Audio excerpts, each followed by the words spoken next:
अस्सलामुअलैकुम। उम्मीद है आप सब बिल्कुल खैरियत से होंगे। अल्हम्दुलिल्लाह मैं भी बिल्कुल ठीक हूँ।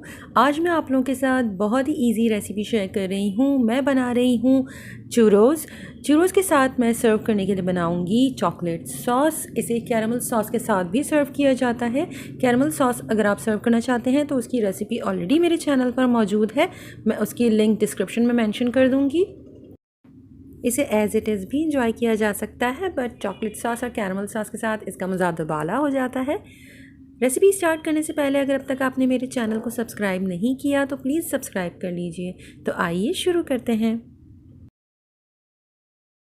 सबसे पहले चूरोज़ का डो बनाने के लिए मैंने लिया है 200 ml दूध, तकरीबन 1 कप के बराबर है। आप इसकी जगह पर पानी का इस्तेमाल भी कर सकते हैं। साथ ही इसमें मैं ऐड कर रही हूँ 2 खाने के चम्मच चीनी और 60 ग्राम मक्खन मैंने छोटे क्यूब्स में कट कर लिया है। और इसे मैं इतनी देर तक कुक कर रही हूँ कि मक्खन बहुत अच्छी तरह से मेल्ट हो जाए और दूध के साथ मिक्स हो जाए। जब बटर अच्छी तरह से मेल्ट हो गया तब मैंने इसके अंदर ऐड किया है मैदा। तकरीबन 1.25 कप मैंने मैदा लिया है और इसे मैं थोड़ा थोड़ा कर इसके अंदर शामिल करती जा रही हूँ। मुस्तकिल चलाते हुए इसे मिक्स करना है ताकि इसके अंदर कोई भी लंप ना रहे। फ्लेम ज़्यादा तेज़ नहीं होने चाहिए।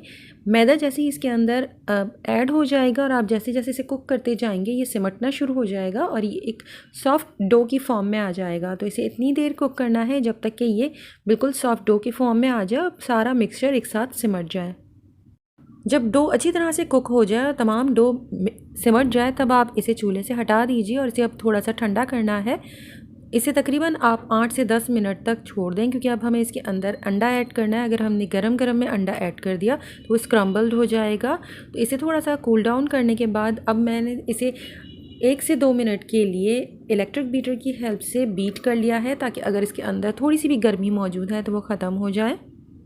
इसके बाद मैंने इसमें एक अंडा शामिल कर दिया और इसे भी मैं अच्छी तरह से इलेक्ट्रिक बीटर की हेल्प से मिक्स कर रही हूँ। बिल्कुल भी ज़रूरी नहीं है इसमें इलेक्ट्रिक बीटर, आप इससे हैंड विस्क या फिर स्पैचुला की हेल्प से भी अच्छी तरह से मिक्स कर सकते हैं। स्टार्ट में थोड़ा सा क्रम्बल्ड होगा और इसके बाद ये स्मूथ होना शुरू हो जाएगा। एक अंडा मिक्स करने के बाद मैंने दूसरा अंडा ऐड किया और साथ ही मैंने 1 चाय का चम्मच वनीला एसेंस ऐड कर दिया था। अच्छी तरह से मैंने बीट कर लिया है और इसके बाद मैं इसे अब पाइपिंग बैग में फिल कर रही हूँ। इसके लिए मैंने 1M नोज़ल यूज़ की है विल्टन की। आप कोई भी स्टार शेप नोज़ल यूज़ कर सकते हैं।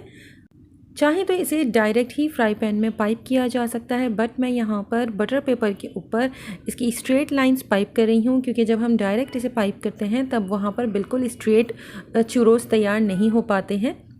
तो मैं इसके बटर पेपर मैंने रेक्टेंगल पीसेस में कट कर लिए हैं। जिस साइज़ के आपको चूरोज़ बनाने हैं आप उस साइज़ का बटर पेपर ले लीजिए और इसके ऊपर जिस शेप में भी आपको चूरो तैयार करने हैं उस शेप में आप इसे पाइप कर दीजिए और इसे फ्रिज में तकरीबन आधे घंटे के लिए ठंडा होने के लिए छोड़ दें। इस तरह से थोड़े से स्टिफ हो जाएंगे।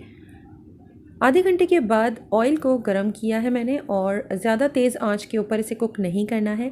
चूरोज़ को 4 से 5 एक वक्त में ऐड कीजिएगा पैन में और इसे कुक कर लीजिए और जैसे जैसे ये कुक होगा पेपर बहुत इजीली इससे रिमूव हो जाता है। और अगर आप बगैर पेपर पर पाइप किए डायरेक्ट पाइपिंग बैग के साथ करना चाहते हैं तो आप एक सिज़र साथ में रख लीजिए और थोड़ा थोड़ा सा बैटर ऑयल में पाइप करते जाएँ और सिज़र से उसे कट करते जाएँ।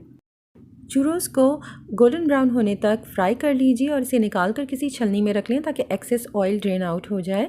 अब इसकी कोटिंग के लिए मैंने लिया है 1 कप पिसी हुई चीनी। रेगुलर चीनी को मैंने घर में पीस लिया है और इसके अंदर मैंने ऐड किया है 1 खाने का चम्मच सिनेमन पाउडर या दालचीनी का पाउडर। अच्छी तरह से इसे मिक्स कर लें और इसके बाद इस शुगर से आप चूरोज़ को कोट कीजिएगा। चूरोज़ बिल्कुल कंप्लीट ठंडे नहीं होने चाहिए, अदरवाइज़ शुगर इसके ऊपर प्रॉपर कोट नहीं होगी क्योंकि वो ड्राई हो चुके होंगे। फ्राई करने के बाद इन्हें 4-5 मिनट के लिए छलनी में छोड़ दें और इसके बाद आप शुगर के साथ अच्छी तरह से इसे कोट कर लें और फिर आप दोबारा से इसे छलनी से छान लें ताकि एक्सेस शुगर जितनी भी है वो रिमूव हो जाए।